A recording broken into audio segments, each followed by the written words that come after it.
Welcome everybody to this video series about how to secure your Bitcoin. I would like to start this with a little bit of history or some explanation how we came to this situation we now find ourselves in. So let's go back in time to the moment where people would actually keep all their wealth with themselves. So people had, gold coins or even paper money.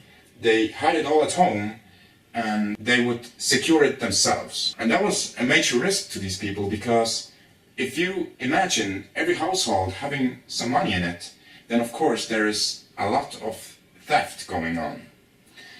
And people, by trying to secure this money, they would maybe try so drastically by, burying it or something, that they would actually lose the money. So that was like two problems, that they could get their money stolen or get it lost. Also losing it when the house burns down or something. So civilization had a great idea. Let's collect all the wealth of everybody and put it into one centralized place. And that was what gave rise to the banks.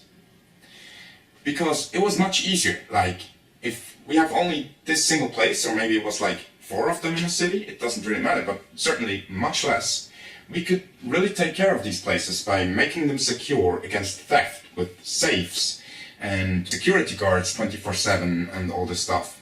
And also make a building that's, secure against water and fire and all this. And that was better than before, but we introduced some new disadvantages with this new system. First of all, we now need to trust our banks that they would, behave in a good way. Theoretically, they could just run away with all our money and there's nothing really that we can do about it.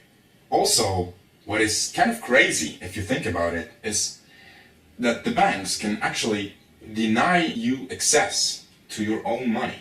Like, this happens, and this is particularly bad in crises where there are bank runs and, you just cannot access your own money because the banks don't actually have enough. Also, with this new system, you give up a lot of privacy.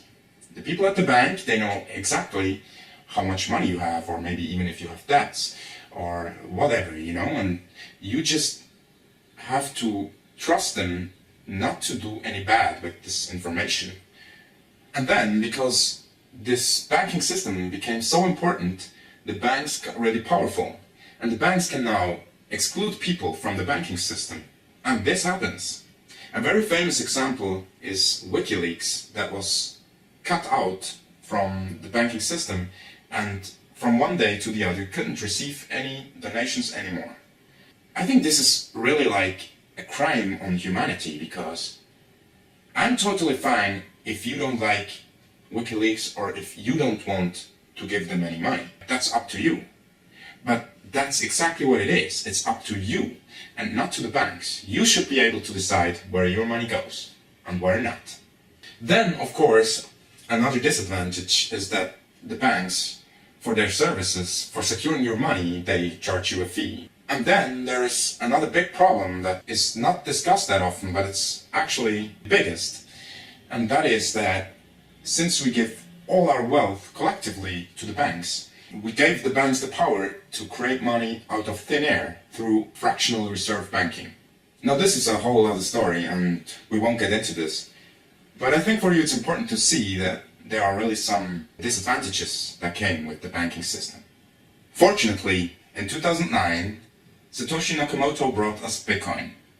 And that was really a paradigm shift back to the way how we used to deal with money. Everybody holds their Bitcoin with themselves, at least if they're smart. So we get rid of all the disadvantages we have with the banking system that I just explained. But what is the difference? Why is it secure to store your own Bitcoin at home while it's not secure to store paper money at home?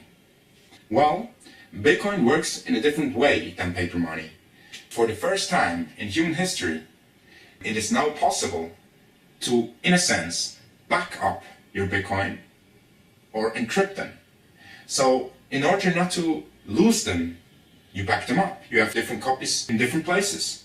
You encrypt them with a password, so even if people find your money, they cannot use it because they don't know your password. With this money, forget about that. You cannot copy it because you cannot use the copies. It's illegal. It's counterfeiting. Also, how would you encrypt a bill like this with a password? It's just not possible. So here with this video series, we would like to show you how to do this magic and how to use the tools that are available to secure your Bitcoin.